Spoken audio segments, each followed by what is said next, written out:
Assalomu alaykum qadrli futbolchibozlar, salomatmisizlar, charchamayapsizlarmi? Navbatdagi videoni yozamiz. Oldingi videoda va'dalar bergandim. Esingizda bor, Instagram sahifamda safar haqida ma'lumotlar berib boraman deb. Faqatgina Andalus mahsulotlarini tavsiya etganimdagina Boston haqida chiqish qildim. Boston qanaqa shaharligi, tibbiyot markazi, ta'lim dargohlari hammasi to'plangan eng zo'rlari aynan Bostonda ekan. Shular haqida ma'lumot berdim va tabiiyki endi futbol, sport yana boshqa maishiy mavzularda men Boston haqida nima tayinlashim mumkin ochig'i bilmayapman. Shuning uchun Xudo xolasa bugun safarimiz qariydi, ya'ni Bostondagi New Yorkka o'tamiz, yana boshqa shaharlarga o'tamiz. U yerdan rosa yog'ilsa kerak kontentlar. Endi futbol mavzulariga o'taylik. O'tgan videoda qolib ketgan bir mavzu bor. Bu Super Kubok, Angliya Super Kubogi. PSG haqida gapirib ketdim. PSG borasida ancha fikr mulohazalar bildirildi. Arsenal hamda Manchester City ishtirokidagi uchrashuvni nima uchun gapirmadingiz deb turib rosa menga yozishgan. Endi gapiraman chunki men samolyotda uchib kelayotgan paytim faqatgina natijani ko'rdim, xolos kimlar gol urganini ko'rdim, xolos. O'yinni ko'rmagandan keyin nimani gapirish mumkin edi. Keyin u yoqdan bu yoqdan ko'rib olib, hozir gapirishga arzigulik material to'plab, endi chiqish qilyapman, to'g'ri qabul qilasizlar. Xo'p, Arsenal hamda Manchester City so'nggi yillardagi raqobatchilar. Mikel Arteta jamoaning ustida 8-9 yildan beri ishlayotgan mutaxassis, Arsenalni top darajaga chiqargan murabbiy Pep Guardiolaning shogirdi hisoblanadi. Angliya Premier Ligasida so'nggi yillarda turli raqobatlar yuzaga keldi. Asr avvalidan boshlaydigan bo'lsak, bu Manchester United hamda Arsenal. Arsene Wenger hamda Sir Alex o'rtasidagi kurash, buni bilamiz. Keyin Chelsea birdan o'zgarib qoldi, ambitsiyalari o'zgardi Abramovich olgandan keyin va London jamoasi ustozi Jose Mourinho butunlay mana bu kurashni chilparchin qilar darajaga chiqib turib o'rtaga aralashdi. Qatorasiga 2 marta chempion bo'ldi. Butunlay boshqacha bir shukuh bilan kirib keldi. Va bu yog'iga mana shu 3 ta jamoa o'rtasidagi kurashlarni ko'rib keldik. Misol Chelsea hamda Manchester United o'rtasidagi kurash avjiga chiqdi chempionlik masalasida. Arsene Wenger chiroyli futbol taqdim etaverdi, lekin 2004-yildan keyin APL chempion bo'lmay qoldi. Bilasiz, shuncha yil o'tib endi Mikel Arteta jamoani chempion qildi. Mana shu orada ko'proq Mourinhodan keyingi boshqa murabbiylar, xullas Chelsea hamda Sir Alex Ferguson o'rtasidagi kurashlar guvohi bo'ldik va keyin Manchester City shayxlarining puli aralashib Manchester City o'zgardi. Manchester City ambitsiyalarini o'zgartirdi. Guardiola kelgunicha ham chempionlikni qo'lga kiritdi. Guardiola kelgunigacha ham jamoaning darajasi o'zgarib qoldi. Eng zo'r chempionliklardan birini qo'lga kiritdi. Xullas, shunday bo'lib turib keyin Klopp keldi. Bu yo'qni bilasiz. Bu hikoyalarni yaxshi bilasiz. Oxirgi yillarda Jurgen Klopp hamda Pep Guardiola o'rtasidagi kurashlarni ko'rdik. Bu El Clasico'ga aylandi. Angliya klassikosiga aylandi va so'ng bu Liverpoolning kichik inqirozi, Arsenalning oyoqqa turishi natijasida Arsenal xuddi o'sha Chelsea, Arsenal bilan Manchester United o'rtasiga juda shiddat bilan kirish qilgan edik. Faqat shiddat bilan emas, sekin-sekin kirish qildi. Klopp hamda Guardiola o'rtasiga ta'sirim sal chetroq turing, mana bu yerda joy bormi deb sekin-sekin kirdi, lekin chempionlik masalasida ular ilgarilab ketaverishdi. Hattoki Arne Slot degan murabbiy kelib ketdi, chempion bo'ldi-da, Arsenaldan oldin chempion bo'ldi. Lekin Arsenal aynan mana shu bir murabbiyning ketishi va Guardiolaning ham oxirgi safar taraddudi paytida juda bir oldinlari ko'p ta'riflaganman-ku, ko'p qurollar bilan sahnaga chiqib turib chempionlikni qo'lga kiritdi. Endi Arsenalning oldida juda ko'p maqsadlar turibdi. Arsenal oldingidek endi chempion bo'larmikin, bo'lmasmikin deb qaraladigan jamoa emas. Bo'lib ham bu yil Angliya Premier Ligasining juda ko'p top klublarida murabbiylar almashdi. Manchester Unitedda Carrick albatta oldingi murabbiy deyishimiz mumkin, lekin u ham qachongi murabbiy, yaqinda bo'ldi.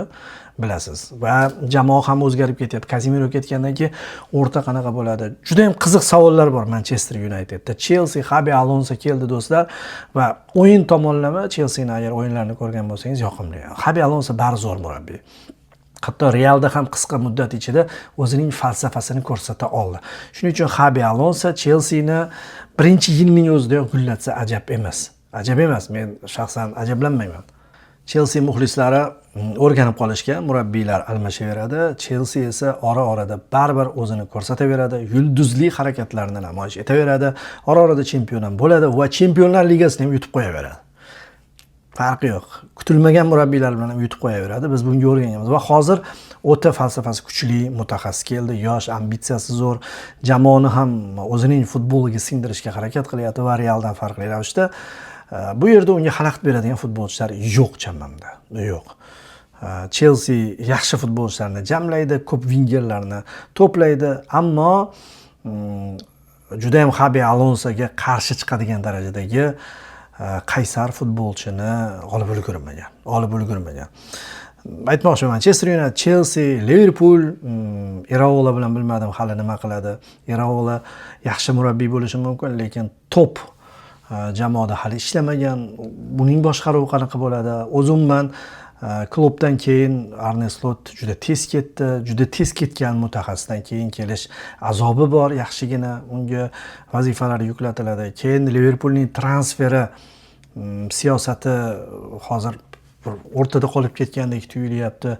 Muhammad Salah ketgandan keyin umuman bu vazifani kim bajaradi? Liderlarni himoyaga to'g'ri futbolchi jalb etildi, lekin Van Dijk ham borgan sari qarayapti. Muammo ko'p, muammo yetarli.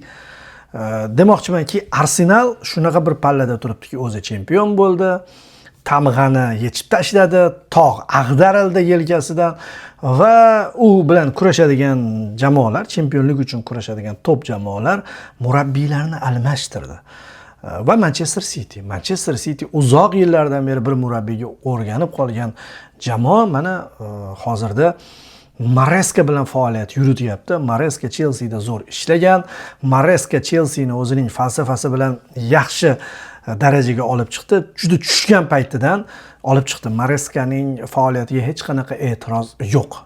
Chelsea'dagi faoliyatiga va jahon chempionatini ham haqli tarzda PSJni o'yin tomonlama, taktik tomonlama yutib olganini ko'rdik. Va Maresca aynan mana shunaqa katta o'yinlarni o'zining foydasiga hal qiladigan mutaxassis sifatida tanilib ulgurgan edi.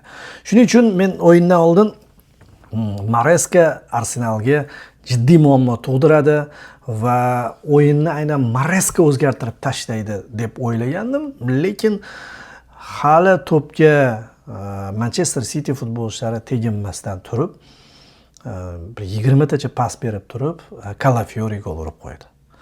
1-0 va bu 1-0 Arsenal uchun ayni muddao. Arsenal juda ko'p o'yinlarda ko'rdik, shunaqa jamoa bo'lib ulgurdiki, chempion jamoalardan farq, Bavariyadan, Barselonadan, PSJdan farqli ravishda himoyasi ancha kuchli va himoyasi bilan ko'proq chempionlikni qo'lga kiritgan klub hisoblanadi.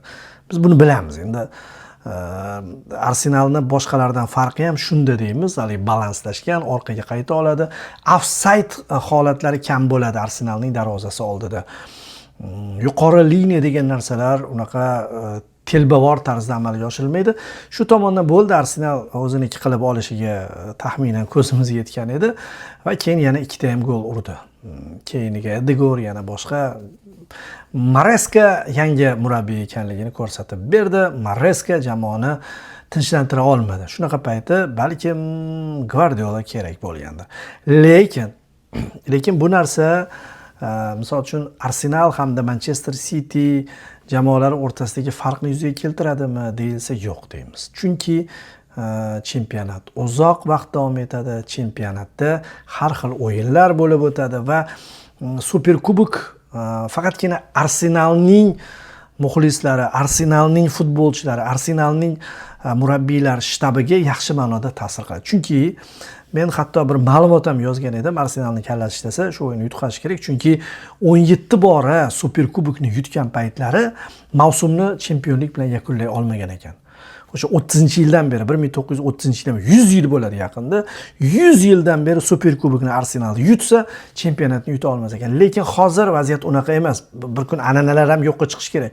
Hozirgi vaziyatga agar jiddiy e'tibor qaratadigan bo'lsak, London jamoasi milliy chempionatni boy berishi imkonsizdek. Mana shu narsa Arsenal futbolchilarini yaxshi ma'noda chog'lantirish kerak. Yomon tomonga emas, bizdan so'ri yo'q o'zi, hamma murabbiylar almashgan-ku degan ma'noda mensimasdan tushsa, Angliya Premyer Ligasida unday qilib bo'lmaydi. Mavsum boy berilishi mumkin. Lekin yo'q. Biz mana shu kamarni himoya qilishimiz kerak. Biz jiddiy munosabatda bo'lishimiz kerak. Hamma jamoa zo'r tayyorgarlik ko'rgan, hammasi bizga qarshi endi chempionga qarshi o'ynayotganini his qilib o'ynaydi desa, Arsenalga hozir Angliya Premyer Ligasida raqobatchi deyarli yo'q. Fikrim shunaqa. Ammo bunaqa qarash bilan bitmaydi-da, o'ynash kerak. 38 tur harakat qilish kerak. 38 tur qon to'kish kerak bo'ladi, jang qilish kerak bo'ladi Angliya Premyer Ligasida. Mana shu e'tibordan ham Arsenal qanday tutumda degan savolga jamoa javob berdi. Superkubokni yengib, yo'q, har bir uchrashuvga mana shunaqa mental tayyorgarlik ko'ramiz. Har bir uchrashuvni hayot-mamot bahsiga aylantiramiz qabilida ish yurityapti. Bu esa ayni Arsenal uchun zo'r voqelik. 3-0. Hattoki an'anasi bo'lsa ham. Lekin Manchester City uchun unaqa fojiali emas deb o'ylayman. Manchester City 5 ta turni agar yaxshi boshlab oladigan bo'lsa, Maresca boshchiligida jamoa yaxshi-da. Jamoa yaxshi futbolchilarni tashkil qilib, zo'r futbolchilar, Rodri ketgan bo'lsa ham, baribir o'rniga shunday topib turib, Maresca o'zining falsafasini singdirib, Guardiolani uslubi-ku, o'zi bunday o'ylab qarasa, jamoa uzoq masofali marafon chempionatda yaxshi natija qayd etishi mumkin. Men misol yangi murabbiy bilan hali yugurayotgan jamoalar ichida baribir Manchester Cityni eng kuchlisi sifatida ko'ryapman. Arsenalning mavqei tushunarli, Manchester City'niki tushunarli. Angliya Premyer Ligasi haqida uzoq gaplashamiz hali, xudo xolasa, chunki baribir o'yinlar boshlanib ketgandan keyin biz men safarda bo'lsam ham Angliya chempionati haqida ko'proq gapirsam kerak baribir. Real hamda Barselonaga transferlar xususida to'xtalib o'tdim. Endi muxlislar yozishibdi, Real haqida kam gapiribsiz boshqa deb turib. Barselona haqida nimaga odatda ko'p gapiriladi? Bu qanaqadir muxlislik nuqtai nazardan emas, balki shaxsan o'zimni qarashimni aytaman. Barselonani nima qilayotganini hozir bilyapman. Misol uchun mana bu futbolchini nima uchun oldi va undan Flick qanday foydalanadi. Misol uchun Rodri mavzusi ham o'z boshida Madridning Real klubiga kelaman degan. Rodri tushunarli, chunki Barselona umuman qiziqish bildirmagan. Atletico Madridga qaytmaydi, oldin o'ynagan va uning ambitsiyalariga to'g'ri kelmaydi, to'g'risini aytishimiz kerak. Barselona uni istamayotgan paytda Realni tanlagani bu tabiiy holat va Realga mana shunaqa markazni boshqaradigan futbolchi kerak edi. Oxirgi payt aytilayotgandi, misol Kroos hamda Modric ketgandan keyin shunaqaroq tip futbolchi lozim deyilayotgan edi. Markazda ko'p futbolchilar, o'ynaydigan futbolchilar, lekin juda ko'pi ikkinchi darajadagi ishni qiladigan futbolchilar, hujumni belgilab beradigan futbolchi yo'qolib qoldi. Realda hozir menimcha Arda Gülerdan boshqa unaqa futbolchi yo'q desak ham bo'ladi. Bellinghamning yaxshi sifatlari oldingi chiziqqa o'tganda namoyon bo'ladi. Shu tomondan Rodrining transferini biz to'g'ri tushundik, o'sha Realga o'tmoqchi bo'lganligini, lekin Barselona istab qolgandan keyin u Barselonani istashi aniqroq edi. Real arzon narxga sotib olmoqchi bo'ldi, 45 million dedi, uzoq 50 million dedi. Manchester City ko'ryapti, oltin to'p sohibi va bu yil ham juda katta o'yinlar ko'rsatgan, jahon chempionatini Ispaniya yengishda eng ko'p hissa qo'shgan futbolchi nima uchun bunaqa pulga berib yuborishimiz kerak deb turib, yana kim deb turib bozorda hayqirgan edi. Barselona chiqqandan so'ng Rodri Barselonaga o'tishini biz endi tabiiy qabul qilamiz. Boshda yo'q edi, tushunarli. Shuning uchun Realni tanlab turdi. Lekin Barselona varianti chiqqandan keyin o'yin nuqtai nazaridan ham Rodriga Kataloniya jamoasi mosroq tushadi. Buni ham bilamiz. Madridlik yigit o'zi aslida. Misol uchun ichidan yoshligidan Realga nisbatan muxlis bo'lib o'sgan ham bo'lishi mumkin. Gap bu yerda Real hamda Barselonani yaxshi ko'rishda emas, o'yin uslubi tushishdi. Ispaniya terma jamoasi safida Barselonaning bir talay futbolchisi o'ynaydi, ular bilan Ispaniya terma jamoasida o'ynadi, shular bilan o'ynaydi-da endi bunday Rodrini nuqtai nazardan kelib chiqadigan bo'lsak. Shuning uchun men Rodrini transferini to'g'ri tushunyapman. Cancelo hattoki eski jamoasi bilan shartnomalarni buzib tashlab boshqa qilib turib kelayotganini ham to'g'ri tushunyapman, chunki u yerda Inzaghi bilan ishlari bitmasdi. 13 ta futbolchi bo'lib ketgan, legioner futbolchilar 10 tasi o'ynaydi bilasiz. U bort tashqarisiga chiqib qolardi. Canceloni ham to'g'ri tushunsak bo'ladi. O'yin tomonlama ham, uslub tomonlama ham juda ham mos keladi. Guardiolaning yigiti baribir bir paytlar. Va boshqa transferlar. Adeyemini oladigan bo'lsa, Gordonni umuman o'zi so'raydi. Ammo mana bu Real Madrid olayotgan futbolchilarni men qaraymanda, xuddi Barselona kabi unaqa mukammal bir tushuncha bilan xulosalay olmayman. Mourinho keldi. O'zi Mourinho to'g'risi bir 5-6 yil muqaddam boshqa darajadagi murabbiyga aylangandi. Bizning nazdimizda ham, boshqalar nazdida ham. O'zi Mourinhoni Realga qaytishi men uchun bir nonsens bo'ldi. G'alati qabul qildim. Misol, Xabi Alonsoni ko'rdikda yaqinda, qanaqa ambitsiyali, yosh va sxemalari ham o'zgacharoq bo'lgan, futbolchilarni ham o'zining falsafasiga sekin-sekin singdirayotgan murabbiyni ko'rdikda, zamonaviy murabbiyni ko'rdikda. Ortidan mayli Arbeloa bu navbatchi murabbiy edi. Endi yana shunaqaroq va bundan ham yaxshirog'ini kelishini kutganingizda aytilgan qo'shiq kelsa g'alatida va u aytilgan qo'shiq jangovorlik haqidagi qo'shiq. U tinchlik payti aytiladigan qo'shiq emas. Chunki Maur kelgan payt bilan hozirgi davr o'ta farq qiladi. Hozir Mourinhoni jangovorligini bilamiz, u futbolchilarni kurashtiradi. Keyin Mourinho o'z mana bu sobiq jamoalarga qaraydigan bo'lsak, o'sha uslubi uncha muvaffaqiyat keltirmaganini ham ko'ryapmiz. Aytamiz, u ota bo'lib qoldi. Oldin akalarcha munosabatda bo'lardi, yosh edi. Hamma uning uchun jang qilardi, kurashardi. Oxirgi payt Mourinho bilan xuddi Materazzi xayrlashgani kabi biror bir futbolchini xayrlashganini ko'rdingizmi? Yo'q, konfliktlar, janjallar, kichik-kichik titullar, darajalar tushib bordida va bir Realga kelib qolyapti. Mourinho Realga kelib qolyapti. O'sha eski narsalarni eslagan holda Florentino Perez o'sha davrni yana qaytarar degan maqsadda hozir Laportani yurishini qilyapti-da. Laporta shunaqa taktik murabbiy olib keldi-yu, Flick hamda Guardiola butunlay jamoani perezapusk deydi-yu, o'zgartirib yubordi. Birdan yangi davrga olib chiqdi.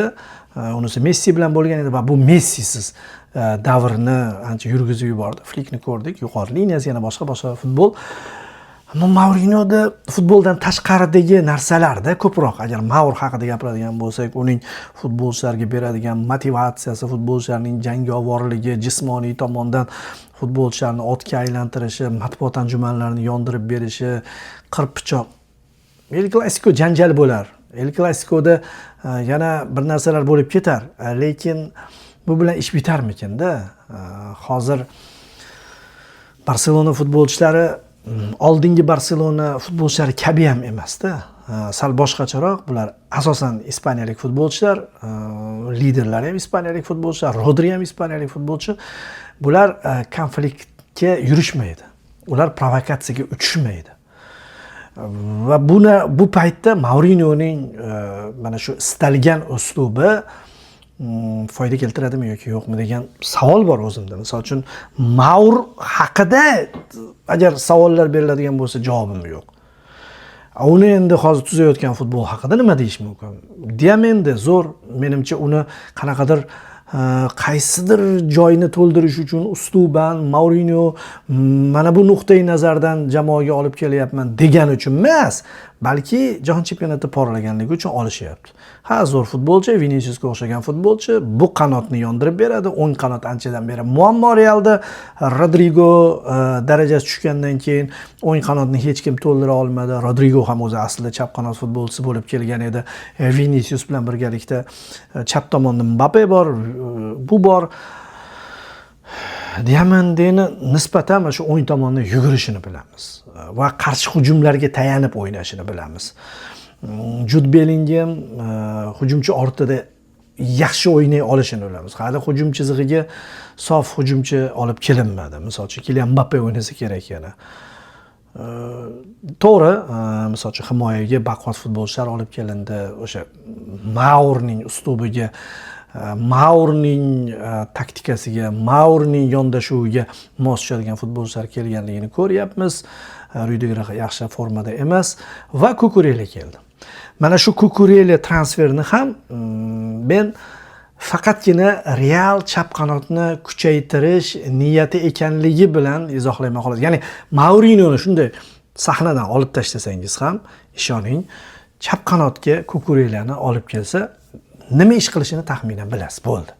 Ya'ni Mourinho tufayli Kukurela kelib qoldi deya olmayman. Mourinhoni qanaqadir futbol falsafasini to'ldirgani uchun, shuni ustida ushlash uchun keldi deya olmayman. Hech qanaqasi unaqa sabab keltira olmayman. Chunki Kukurela Ispaniya terma jamoasida ham qanday o'ynayotganligini ko'ramiz. Kuku shunaqa futbolchiki, istalgan jamoaga, istalgan uslubga tushib ketadigan futbolchi. Va Real shu asr davomida chap qanoti doimo kuchli bo'lgan klub. Chap qanotidagi oldingi chiziqda o'ynayotgan futbolchilarni gapirmay qo'ya qolay, Mbappe bilan Viniciusni. Umuman himoyadan oldinga chiqadigan futbolchilar ham doimo o'ta top darajada bo'lishgan. Oltin to'p uchun kurashadigan futbolchilar bo'lishgan. Roberto Carlosni oladigan bo'lsak, undan keyin Marceloni oladigan bo'lsak, oxir payt misol uchun o'sha chap qanotni Carreras birinchi El Clasico'da to'ldirgan bo'ldi. Lekin keyiniga ko'rdingiz-ku, baribir u qadar talabga javob beradigan futbolchi emasligi ma'lum bo'ldi. Balkim qo'yib bering. Endi Kukurela uni bajaradi, uni aniq bajaradi va Realning chap qanoti hozir haligi baquvvat uchayotgan burgutning bitta mustahkam qanotiga o'xshab boryapti. Mana bu tomonni to'g'rilab oladigan bo'lsa, balkim shuning uchun Real kam gapirilgandir. Barselonaniki aniq tiniqda nima qilayotganligini, qayerlarni to'ldirib borayotganligini va qayerni yana to'ldirish kerakligini ham bilamizda Alvaresni. Shu nuqtai nazar. Realda esa misol uchun Rodrini ola olmadi. Xo'p, yana Rodridek futbolchi kerak bo'lsa, nima uchun yana o'sha Rodrining pozitsiyasiga futbolchi olmayapti degan masala bor. Unga olmaydi va fojia ham yasamaydi. Ko'ryapsizmi? O'shaning uchun aytdim-da, Real muxlislari uni xafa bo'lmasliklari kerak. Unaqa vahima emas degan ma'noda. Shuning uchun ham bu haqda ko'p gapirmagandim. To'g'ri tushunasizlar. Ya'ni muxlislik mana shunaqa o'lchovlar hali ham davom etyapti. Endi boshqa mavzuga o'tsak. Ya'ni bugungi kundagi eng asosiy mavzuyimiz menimcha o'zimizning klublar, o'zimizning jonajon jamoalarimiz. Fabio Cannavaro katta o'yinlarni borib ko'ryaptimi degan savol bor menda. Borib ko'rsin, chunki O'zbekiston chempionatining har bir uchrashuvi olovli bahslarga aylanib boryapti. O'tgan gal Vodiy derbisi haqida gapirgan edim. Undan keyin Navbahor Bunyodkor jamoalar o'rtasidagi uchrashuv bilmadim, shedevr bo'lib ketdi. Gollar bir-biridan chiroyli gollar va mana nihoyat Buxoro haqida ham gapiradigan payt keldi. Bu xususda ham muxlislarimizdan e'tiroz ma'nosidagi gaplar bor. Lekin men buni o'zi kutib yurgan edim. Chunki bitta sirni aytaman sizlarga. O'sha Andijon boshida o'sha Xamikov, undan oldin Kumikov boshqaruvidagi jamoa bo'lgan-ku. Men Pro Liga o'yinlarini o'sha Andijonga borib turib, Yaypanga borib turib, Turonni sharhlab yurgan paytlarim usluban Kumikov hamda Xamikov bir-biriga yaqin bo'lganligi uchun nafaqat familiyalar qofiyasi bir-biriga yaqin, balki uslub ham yaqinligini bilamiz. Baquvvat futbolchilarni jalb etadi, jarima zarbalariga ko'p e'tibor qaratadi. Himoyani kuchaytiradi, markazni baquvvat futbolchilar bilan to'ldiradi va ikkinchi raqamda o'ynab turib natijalarni qayd etadi. Va Andijonga bu uzoq yillar davomida as qotgan. Chunki Andijon ambitsiya nuqtai nazaridan bemalol o'sha top o'yinlarda, katta o'yinlarda kuchli jamoalarga qarshi ikkinchi raqamda o'ynab turib natija qayd etgan. Eng yorqin misoli Pro Ligani mayli qo'yaveraylik, juda ko'p burchak zarbalaridan kiritgan gollari. kubok finali, mashhur kubok finali, takrorlanmas kubok finali. O'shanda Andijon nimaning hisobiga g'alaba qozongan? Esingizda bor, burchak zarbasi. Hatto Davron kalam sharhlayotgan paytimiz ham ko'ngil sezib turib aytgan edi. Nima uchun to'pni chiqarib yuboryapti? Hozir burchak zarbasi bo'lsa Andijon jazolab ketadi. Shunaqa futbolchilar bor edi. Bu Baniyani boshqalar bilas, ikkinchi qavatda nima ish qilish kerakligini juda san'at darajasiga olib chiqqan futbolchilar bor edi. Bu Xamikov uslubi edi. Bu Kumikov uslubi edi. Ana shu murabbiy bilan xayrlashgach, jamoa boshqa darajaga chiqishni o'z oldiga maqsad qilganini bayon etdi. Babayan keldi, futbolchilarning transfer bozoridagi darajasi o'zgardi. Andijon baribir o'sha moliyaviy tomondan ham oldingi davrlardan farqli ravishda yurish qildi. Buni e'tirof etmoqimiz lozim. Lekin jamoa o'zining qanaqadir sehrli uslubini aynan Xamikov ketgandan keyin yo'qotib qo'ydi. Bu mutaxassisi o'zi rossiyalik-ku, lekin o'zbek mutaxassisiga aylanib ketgan murabbiy Buxoroga bordi va jamoani o'zining falsafasi bilan, o'zining taktikasi bilan, o'zining yondashuvi bilan to'ldirishni boshladi. Kelgan futbolchilarga qaraydigan bo'lsak, albatta texnikasi yuqori futbolchilar ham bor va ayniqsa baquvvat futbolchilar ko'proq jamoada jamlangan. Nega desangiz, Xamikov baribir o'z uslubiga sodiq qoladi. Bilyapti, misol uchun Buxoro moliyaviy tomondan boshqalardan ustun emas. Bu payt nima qilish kerak? Ikkinchi raqamda zo'r qarshi hujumlarga tayangan, jarima zarbalaridan zo'r foydalanadigan va yakka kurashlarda raqibni yanchib tashlaydigan futbolchilardan tuzish kerak jamoani. Shunday qilib tuzdi, mana final yo'llanmasini ham qo'lga kiritdi. Qatorasiga ikkinchi marotaba finalga chiqqan murabbiy bo'ldimi? To'g'ri, finalda yutqazdi, lekin yodingizda bor, Paxtakoriga qanchalik muammo tug'dirgani, qanchalik o'yin muhokamalariga sabab bo'lgani, hakamning o'sha qarori masalasida. Buxoro yutib qo'yishiga ishondik-da o'sha kuni, chunki Xamikov. Chunki bu murabbiy bitta o'yinni o'ziga bo'ysundira oladi. Final murabbiy ekanligini bilamiz. Kubok murabbiy ekanligini bilamiz.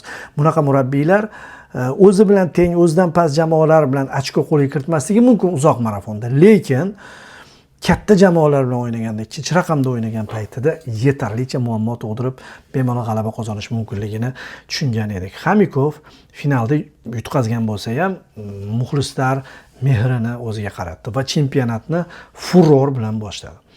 Hozir jamoa 3-o'rinda boryapti va qarab chiqadigan bo'lsa, kechagi natijasi tasodif emasligini ko'ramiz. Men misol uchun hamma narsani to'g'ri gapirishga o'rganganman. Neftchidagi yo'qotishlar jiddiy edi. Neftchida faqatgina Jamshid Iskandarov emas, Jamshid Iskandarov degan figura jamoada yo'q bo'lsa, bu butunlay boshqa jamoa ekanligini bilamiz. Lekin shu bilan birgalikda markazda Ratinho, yana Ikrom Aliboyev, juda ko'p markaziy futbolchilar, bitta pozitsiyaning futbolchilari bir paytning o'zida jarohat olishgan, ba'zi sabablar bilan o'ynamaganligi uchun markaz butunlay boshqa futbolchilardan tashkil topdi va bu o'z ifodasini topdi. Buni albatta tushundi. Xamikov tushundi. Mana shundan kelib chiqib o'yinga yondashish kerakligini tushundi. Shu bois ham to'g'ri, birinchi bo'lib turib gol urish ham muhim bunaqa o'yinlarda, penalti bo'lib qoldi. Ammo penalti bo'lishiga sabab bo'lgan epizodga qaraydigan bo'lsak, u yerda uchrashuvning eng yaxshi futbolchisi bo'lgan Sherzod Esanov yutib oldi. O'sha joyda aynan Esanovga nisbatan ishlatilgan qoidabuzarlik penaltiga sabab bo'ldi va Sherzodning o'zi gol urdi.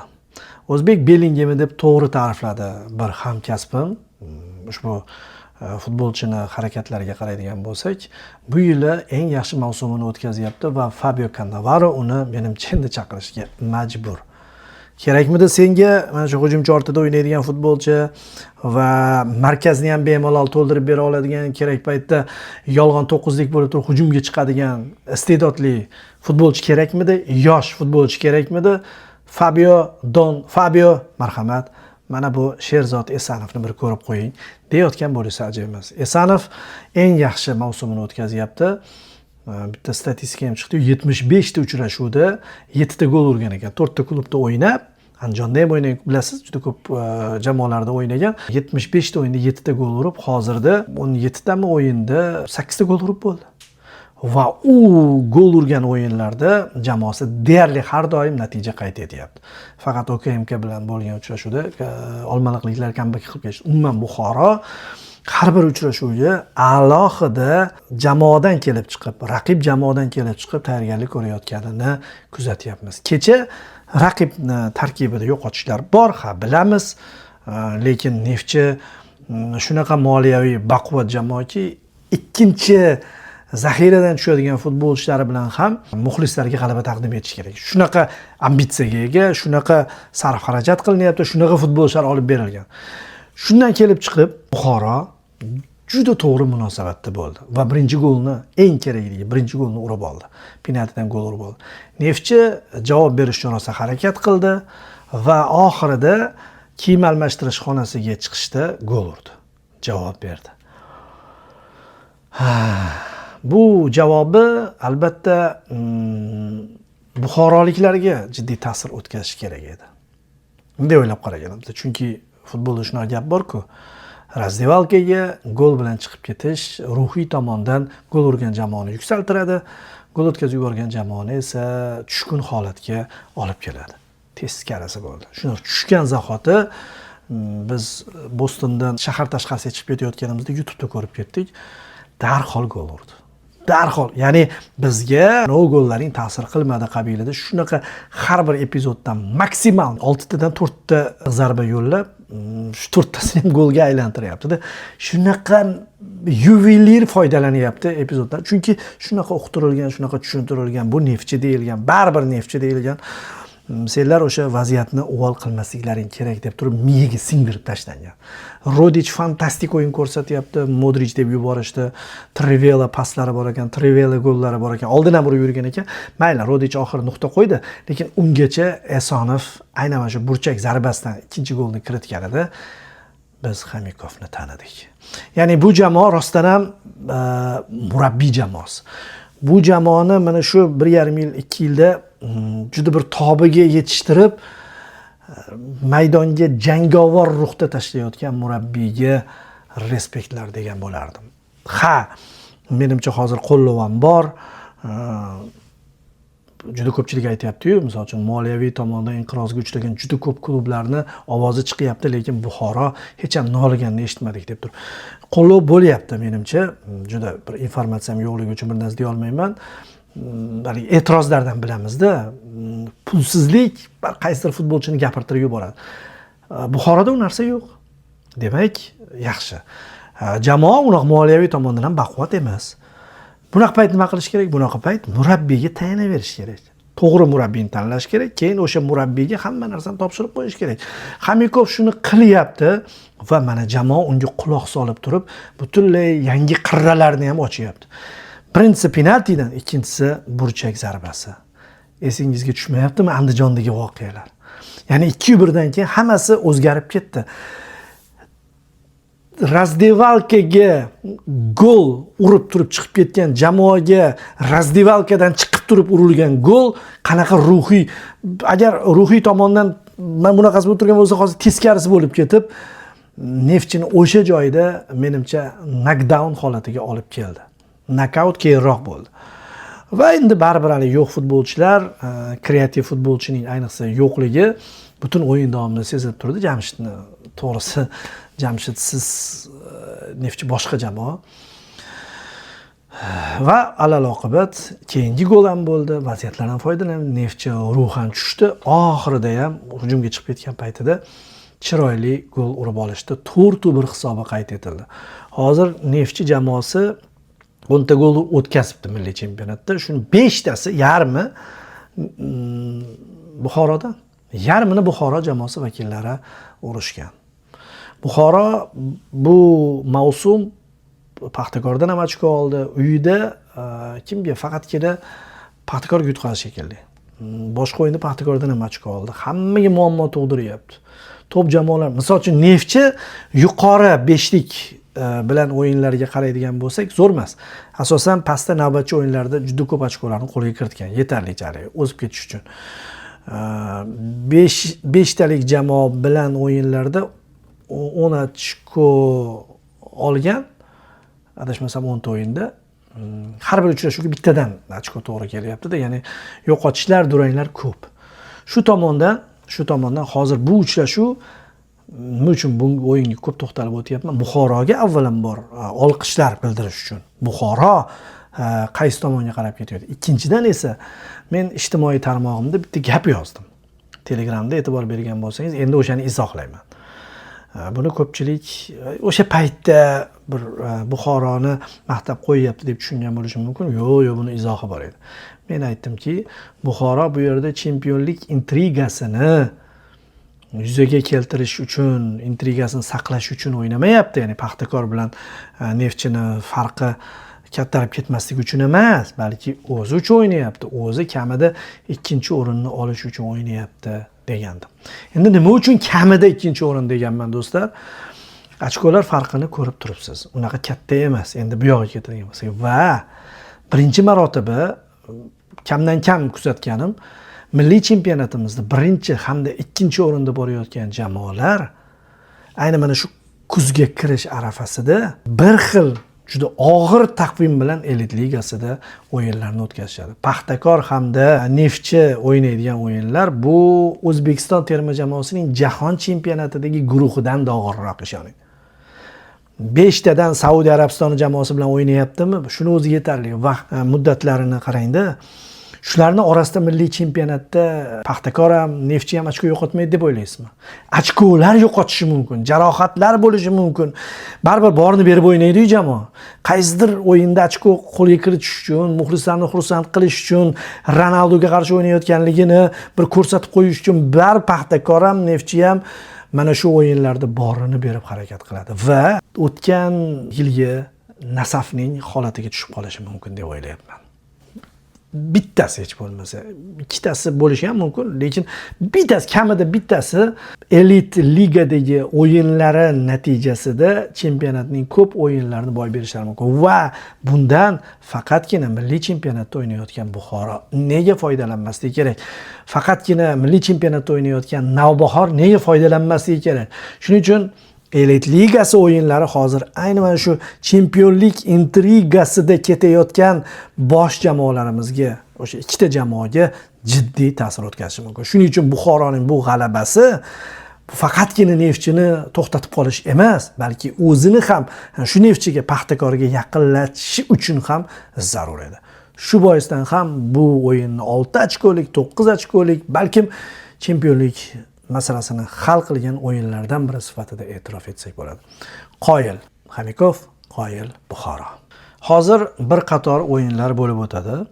OKMK Dinamo bilan o'ynaydi, Qosimov hamda Abraham o'rtasidagi azaliy to'qnashuv, Mashal Andijon bilan bahslashadi. Bu o'yinlar haqida ham gaplashamiz, lekin men boshqa bir jamoa haqida ham gapirmoqchiman. Gapirmasam bo'lmaydi do'stlar. Buxoro bizni hayrat ko'chasiga olib kirdi va yana bir jamoa ajablantirmoqda. Yaxshi ma'noda ajablantirmoqda. Bu Jizzaxning Sog'diyona klubi. Endi ba'zan bo'ladi klublarda murabbiyning ta'siri kuchliroq bo'ladi. Mana biz Buxoro haqida gapirganimizda nimani ko'p ta'kidlayapmiz? Ha, Mikov deyapmiz. Ha, Rodich fantastik mavsum o'tkazyapti. Esonovning ta'rifini keltirdik.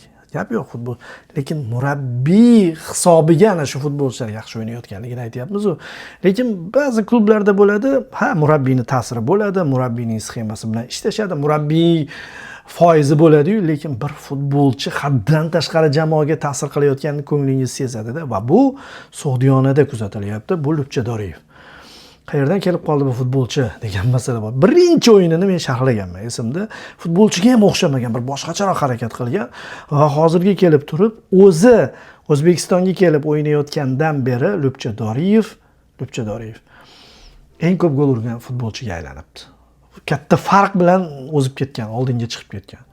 Shunaqa darajada ta'sir qilyapti klubning o'yiniga va juda ko'p gollarga e'tibor bersangiz, g'alaba gol bo'ladi yoki hisob ochuvchi gol bo'ladi. U haqiqiy lider, haqiqiy. Va siz bilasiz, uning goli birga bir chiqib turib bo'sh qolgan darvozaga kiritilgan bo'lmaydi, balki uzoqdan allambalo o'ziga o'yinni olib turib yo'llagan bo'ladi. Oldinlari Bavariya ishtirokidagi o'yinlarni belgilab qo'yganman. Hisob ochilgan bo'lsa, hozir Lewandowski degan yozuv chiqadi deb kutardim. Hozir Doriyevda shunaqa, So'g'diyona hisobni ochgan bo'ladi. O'yinni ko'rmayotgan bo'lsangiz, kim ekan shu Doriyevmikin yoki nahotki boshqasi urgan ekan desangiz, Doriyev degan yozuv chiqadi. Qoyil. Doriyev va So'g'diyona g'alaba qozondi va bu 4-qatorasiga g'alaba ekanligini alohida e'tirof etamiz. Va sizga yaxshi bir xushxabar aytib qo'ymoqchimanki, So'g'diyonaning keyingi o'yini Neftchi bilan. Farg'onada Neftchi bilan o'ynaydi. 4 ta gol o'tkazib yuborgan Neftchi, darvoqe Lubcha Doriyev o'tgan uchrashuvda gol urmadi, lekin 3 ta golga assist muallifi bo'ldi. Bu ham allambalo natijada. Ana shu Doriyev va So'g'diyona hozir ruhan qanday ahvoldaligini bilishimiz qiyin bo'lgan Neftchi uyiga yo'l oladi. Agarda o'sha uchrashuvda Neftchiga agar zarba beradigan bo'lsa, bilmadim, Islom Ismoilov shogirdlari umuman elitliga tugul milliy chempionatimizdagi kurashda qanaqa o'zlarini tutishadi. Bu juda ham qiziq. Lekin Neftchi yutib oladigan bo'lsa, Neftchi o'ziga qaytgan bo'ladi. Shuning uchun So'g'diyona hamda Neftchi jamoalari o'rtasidagi uchrashuv keyingi turdagi favqulodda final maqomidagi o'yinga aylanyapti. Zo'r. Fabio Cannavaro marhamat qilib ana shu o'yinlarga boring, tomosha qiling. Milliy jamoamizga juda ko'p hali laureatlar chiqyapti. Bemalol tortib ketadigan futbolchilar chiqyapti. Axir matbuot anjumanida o'zingiz aytdingiz-ku. Bizga yoshlar kerak. Faqat yoshlardan tuzmoqchiman deb turib. Mana shu Jude Bellingham bilan tengdosh bo'lgan yigitlar poralayapti. Darvozabon masalasida ham yaxshigina tanlovlar paydo bo'lyapti. Umidning o'yinini ko'ryapmiz. Misol uchun biz hozir Xamikovni ham, Buxoroni ham maqtayapmiz, lekin natijani ushlab turish masalasida darvozabon effektini bilamiz-ku. Qanchalik Buxoro posboni uzoq vaqt natijani ushlab turdi. Bu ham juda muhim edi. Shuning uchun O'zbekiston chempionatining har bir uchrashuvi, hatto safarda yurgan bo'lsam ham e'tiborimdan qochib ketmayapti. Tomosha qilyapman, zavqlanyapman. Sizni ham zavqlanishga taklif etib qolaman. Ko'rishguncha like bosishdan chiqmasin.